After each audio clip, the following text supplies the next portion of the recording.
A warm welcome to all our viewers. I'm your host Akansha Parimu and you're watching another episode of South Asia Focus. Let's begin the show. India and Bhutan share a timeless bond rooted in history, spirituality and mutual trust. Through decades of friendship and shared values, the ties between the two nations remain steadfast. Prime Minister Narendra Modi's recent visit to Bhutan reaffirms this enduring partnership, strengthening cooperation in culture, connectivity and development. India and Bhutan share more than borders. They share a timeless bond of history, culture and friendship built on mutual respect, trust and a shared vision for progress. As the Buddhist kingdom hosts the Global Peace Prayer Festival, conceived by His Majesty the King of Bhutan, the event stands as a universal call for harmony and compassion, reflecting Bhutan's rich spiritual legacy and the enduring Buddhist values uniting both nations. Prime Minister Narendra Modi, attending as the special guest, joined the sacred Kala Chakra initiation ceremony, marking Bhutan's spiritual celebration and honouring the 70th birth anniversary of the 4th king, Jigme Singye Wangchuk, a moment symbolizing the deep, spiritual and enduring India-Bhutan friendship.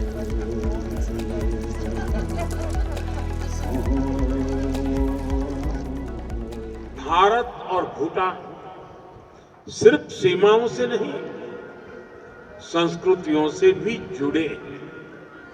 हमारा रिश्ता values का है, emotions का है, piece का है, progress का है। 2014 में प्रधानमंत्री पद की शपथ लेने के बाद मुझे अपनी पहली विदेश यात्रा में भूटान आने का अवसर मिला था। मैं आज भी उस यात्रा को याद करता हूं तो मन भावनाओं से भर जाता है। Prime Minister Narendra Modi joined His Majesty the King of Bhutan in paying homage and seeking blessings from the sacred relics of Lord Buddha, enshrined at the Grand Quenre Hall in Tasi Chudzong. The revered relics, sent from India as a special gesture of friendship, honor the birth anniversary of His Majesty the 4th King and the Global Peace Prayer Festival, a profound tribute to the shared spiritual heritage that unites India and Bhutan. Prime Minister Modi is a spiritual master. So he's come here as a leader of India, a political leader of India. But as far as I am concerned, like my elder brother is here as a spiritual master to offer prayers along with us for global peace. India has been Bhutan's steadfast development partner, contributing to transformative projects in infrastructure, hydropower, education and healthcare, driving Bhutan's progress and deepening bilateral cooperation. During his visit, Prime Minister Narendra Modi inaugurated the India-supported 1020 megawatt Punat Sangchu 2nd hydroelectric power project, a landmark initiative that will boost Bhutan's hydropower capacity by nearly 40%, strengthening energy security and symbolizing the shared vision of sustainable growth between the two nations. It's a large power generating plant, and the power produced from the plant will be used by people of Bhutan, and surplus power will be exported to India. In Bhutan, particularly the power generation peaks during summer months and all, because most of the rivers are glacial rivers. So I think that's a time in which India also there is a great demand for power. The two rail links that we are going to establish, connecting Banarhat in West Bengal to Samse and Kokrajhar in Assam to Gelefu. This is a mega project. It will cost over 4,000 crore. This will establish for the first time rail connectivity for Bhutan. It will provide access to vast Indian rail network, and it will enable Bhutan to export easily, access the vast Indian market and even beyond. through these rail links. Prime Minister Modi's visit to Bhutan beautifully reaffirmed the enduring friendship between the two nations, a partnership rooted in shared spirituality, mutual respect, and a vision for sustainable progress. Aligned with India's Neighbourhood First policy, the visit underscores New Delhi's commitment to fostering peace, prosperity, and deeper regional cooperation with Bhutan.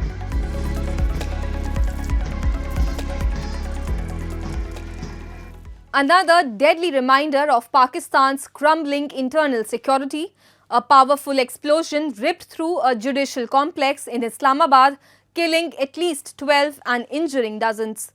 The blast, reportedly a suicide attack, comes at a time when Pakistan continues to face mounting threats from resurgent terrorist groups, even as its leadership tries to shift blame beyond its borders.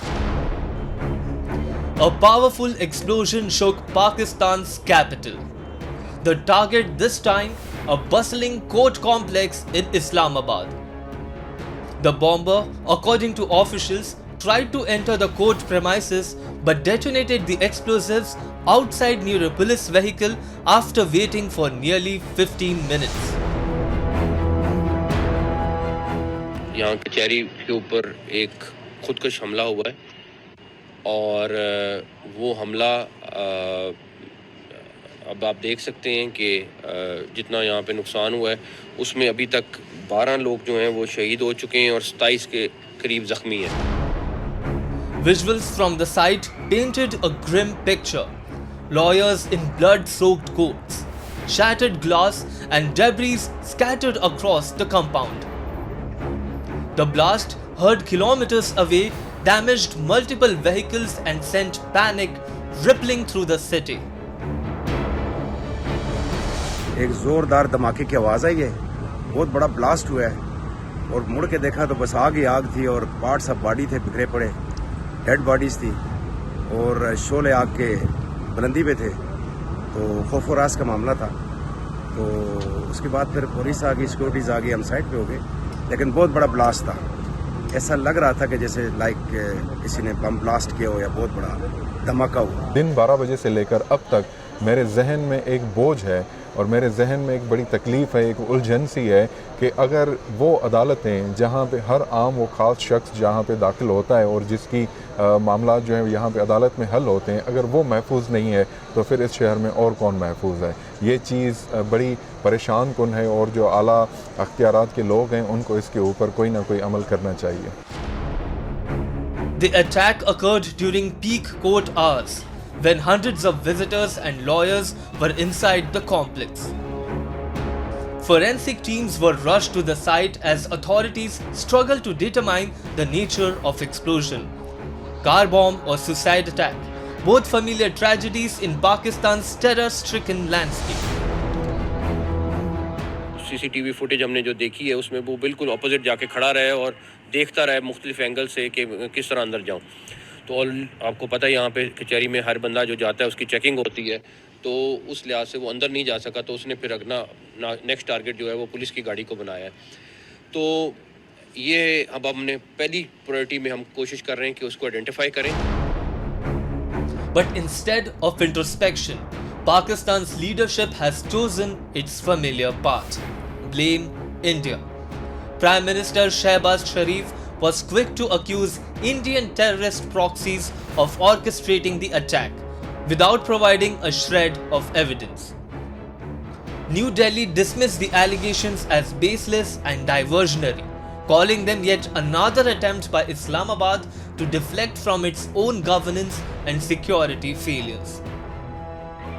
Even as Pakistan points fingers, the internal rot deepens. Its own security agencies, underfunded and demoralized, remain unable to contain a militant resurgence that has steadily crept from the tribal belt to major urban centers. Lawyers at the site spoke of fear and frustration, a grim reflection of how terror has become an everyday reality for ordinary Pakistanis. इस खौफ की फ़ज़ा को ख़त्म करना हमें ज़रूर ख़त्म करना चाहिए और कोशिश करनी चाहिए कि हम सब लॉयर्स इकट्ठे हों और यकजहती का इजहार करें आपस में, और जो हमारी सिक्योरिटी लैब्स हैं उनको कवर अप करने के लिए उनको हाईलाइट करें ताकि वो कवर अप हो सके। The attack also comes amid rising tensions with Afghanistan.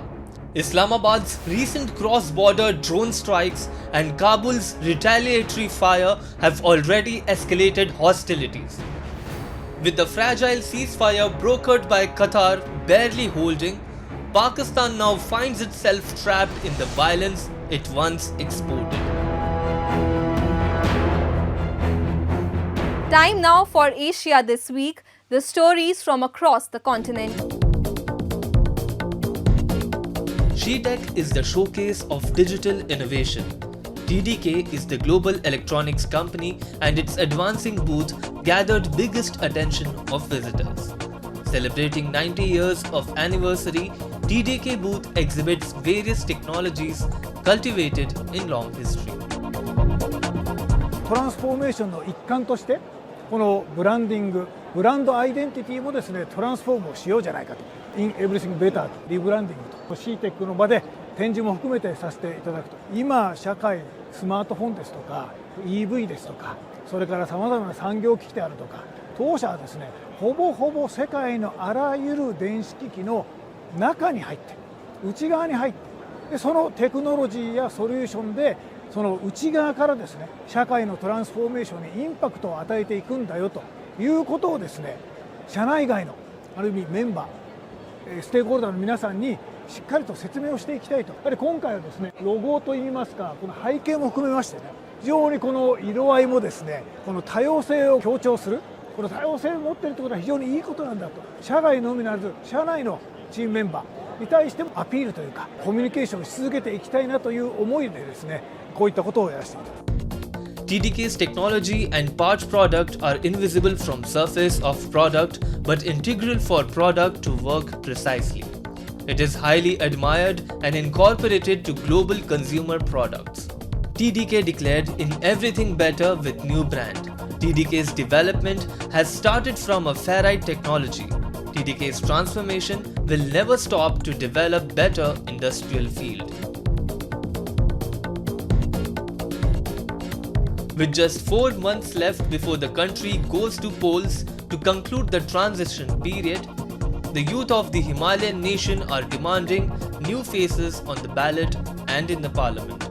The Gen Z-led uprising on September 8 and 9, which sparked a wave of change across the country, now seeks a safe and meaningful outcome through the upcoming elections. The two-day protest, which claimed the lives of at least 74 people and forced then-communist leader KP Sharma Oli to step down, led to the dissolution of parliament and the formation of an interim government. The use of lethal force sparked outrage, prompting Home Minister Ramesh Lekhak to resign, though Prime Minister Oli refused to step down. With parliament dissolved and elections scheduled for March next year, Nepal is navigating a challenging yet hopeful path towards political stability. The youth, who were the driving force behind the wave of change, now hope that a new leadership will steer the nation towards lasting stability. Big Motor Car Exhibition, Japan Mobility Show, was held in Tokyo, gathering more than 510 companies' participation. It highlighted motorbike giant Yamaha Motors' booth. CEO Motofumi Shitara declared Yamaha Motor policy is to create deep satisfaction and excitement. It has cultivated craftsman spirit in 70 years of experience. モトロイドの開発プロジェクトは人とモビリティの新たな関係を探るため、その概念実証を目的にスタートしました。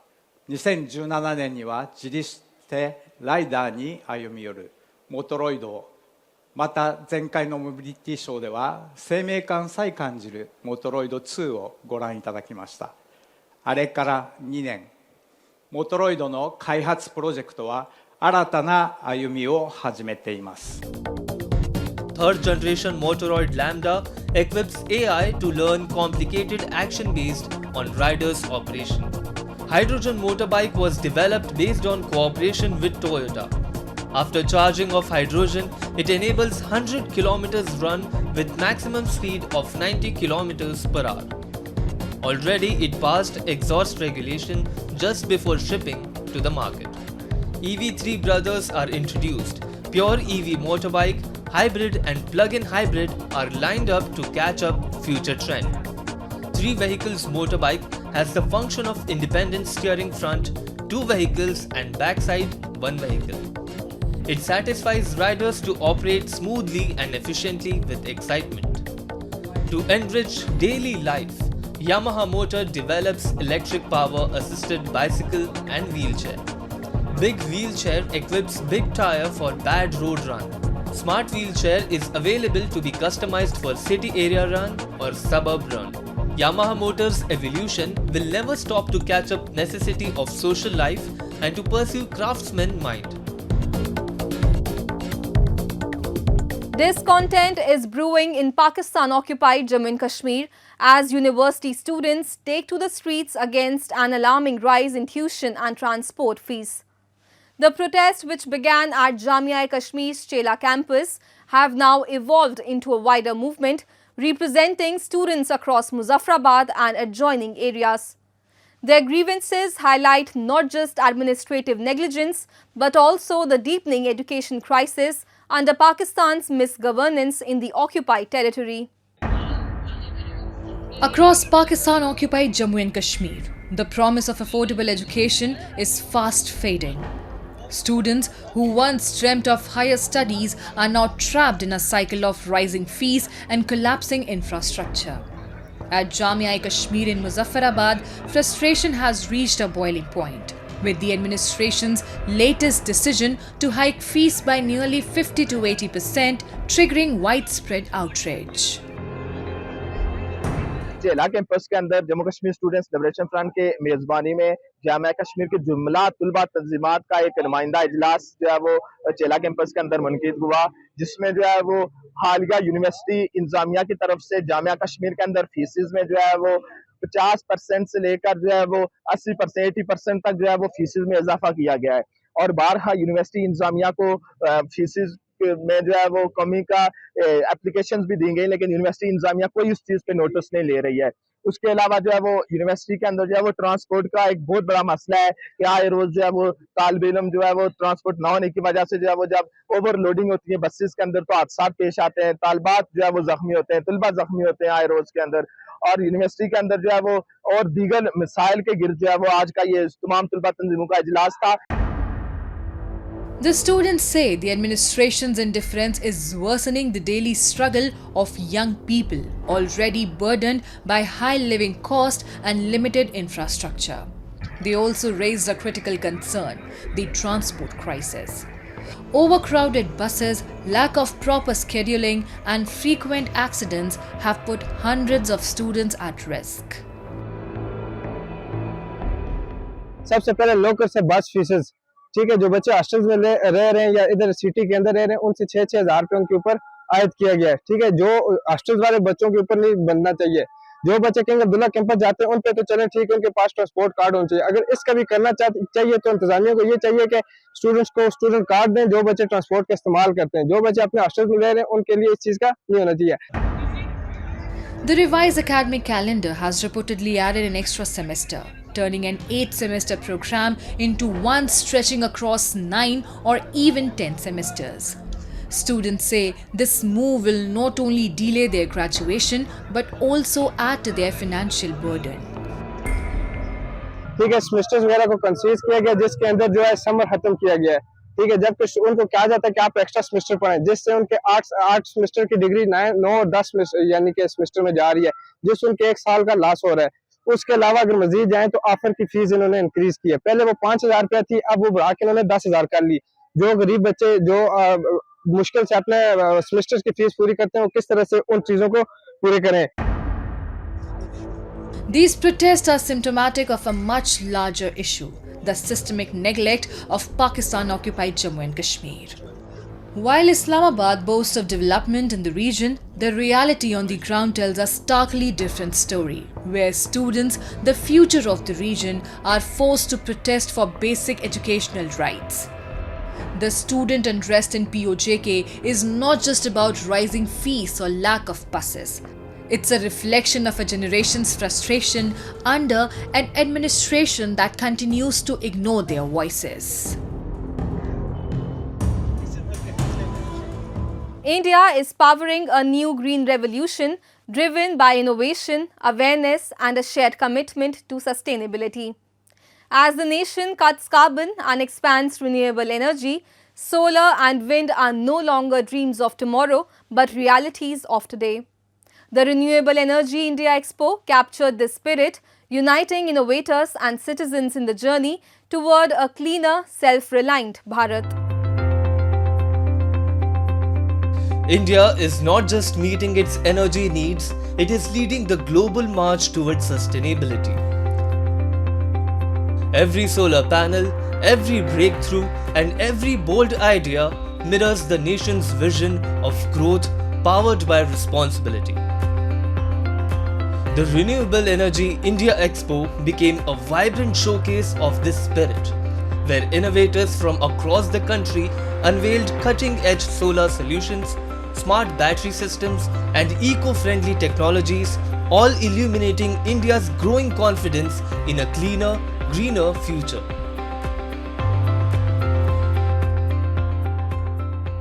Every year in wind power and in solar power, there is almost 25 to 30 gigawatt of solar of renewable energy that is being added in the country.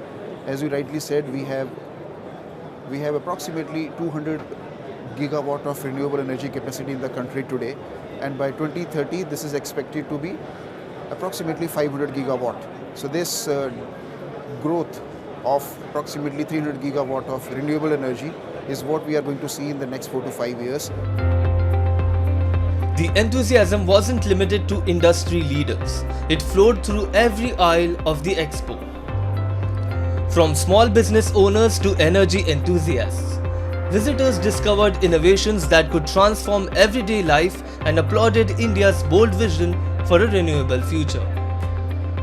For many, the event proved that sustainability and self-reliance truly go hand in hand. Being a solar module manufacturer, we are also adding our capacity in UP, and we have the first UP PV solar plant. So its momentum is going on, and apart from the solar panel manufacturing, you will also see the solar cell manufacturing sector is also booming here. So in this year and coming year, I can see that solar cells manufacturing is growing at a very good pace. Actually, most of the banks now, they are investing in renewable energy installation, and all the finances are means guiding us or supporting us. So obviously, one means people should move towards renewable because everyone is supporting us. Government is also supporting us. They are providing subsidies and all. So it's easy for us to means if government are supporting, then we also should support the government in means to shift towards renewable energy. As world leaders, scientists and activists gathered in Brazil for COP30, the global climate conference, concerns persist that the world may still fall short of keeping global warming below 1.5 degrees Celsius, the central goal of the Paris Agreement forged a decade ago. Yet, amid this global uncertainty, countries like India are igniting hope. From bustling metros to remote villages, India's green drive is gaining momentum, cutting carbon emissions, expanding renewable energy, and proving that sustainability can power both progress and people. After the solar plant, energy to the village has been made available throughout. So it is be the security of the females, which is now they are feeling more secure because road lights are working because of energy. Students are going to the schools, they are taking participation in other activities. Businesses are doing business in day and doing more business throughout the day. India's renewable journey is more than a transition, it is a transformation. From empowering villages with solar light to driving innovation in cities, the nation is proving that clean energy fuels both progress and possibility. With every milestone, India moves closer to a brighter, greener, and true self-reliant future. India's green revolution is lightening the way toward a cleaner, brighter, and self-reliant future. And with that, we come to the end of this week's episode. See you next week. Till then, goodbye and take care.